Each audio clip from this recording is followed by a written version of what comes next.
அதிமுக பொதுச் செயலாளர் எடப்பாடி பழனிசாமியை தமாக இளைஞர் அணி தலைவர் யுவராஜ் சந்தித்திருக்கிறார். முழு விவரங்களை செய்தியாளர்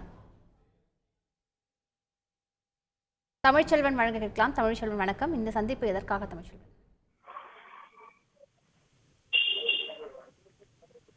நாடாளுமன்ற தேர்தல் தொடர்பான பேச்சுவார்த்தையில் திமுக, அதிமுக உள்ளிட்ட கட்சியினர் மும்மரமாக கூட்டணி கட்சிகளுடன் பேச்சுவார்த்தையில் ஈடுபட்டு வருகின்றனர். இந்த நிலையில் பாஜகவுடன் கூட்டணி உறுதியாகிவிட்டது என்று தமிழ் மாநில காங்கிரஸ் கட்சியின் மாநில தலைவர் ஜி.கே. வாசன் பாஜக மாநில தலைவர் அண்ணாமலையுடன் கூட்டாக செய்தியாளர்களை சந்தித்தார்.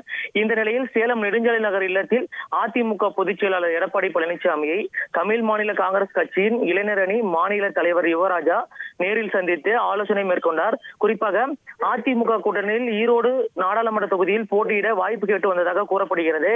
இந்த நிலையில் பாஜக மாநில தமிழ் மாநில காங்கிரஸ் கட்சியினுடன் கூட்டணி சேர்ந்து விட்டதாக தற்பொழுது அறிவிப்பு வெளியிடப்பட்டிருக்கு. இந்த நிலையில் இதில் அதிருப்தி இருப்பதை யுவராஜாவிற்கு அதிருப்தி இருப்பதாக கூறப்படுகிறது.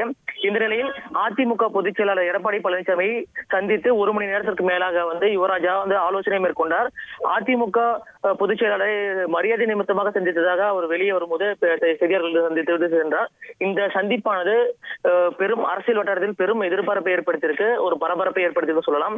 இந்த நிலையில் தமிழ் மாநில காங்கிரஸ் கட்சி பாஜகவுடன் கூட்டணி என்று உறுதியாகி நிலையில் தற்பொழுது அதிமுக பொதுச் செயலாளர் எடப்பாடி பழனிசாமியை முன்னாள் அமைச்சர் எஸ்.பி. வேலுமணி தற்பொழுது நேரில் சந்தித்து தற்பொழுது ஆலோசனை மேற்கொண்டு வருகிறார்.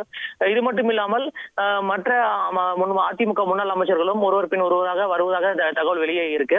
குறிப்பாக தமிழ் மாநில காங்கிரஸ் அதிமுகவுடன் கூட்டணி சேரும் என்று அனைவரும் எதிர்பார்த்திருந்தது. திடீரென்று பாஜகவுடன் கூட்டணி என்று அறிவித்திருந்தது.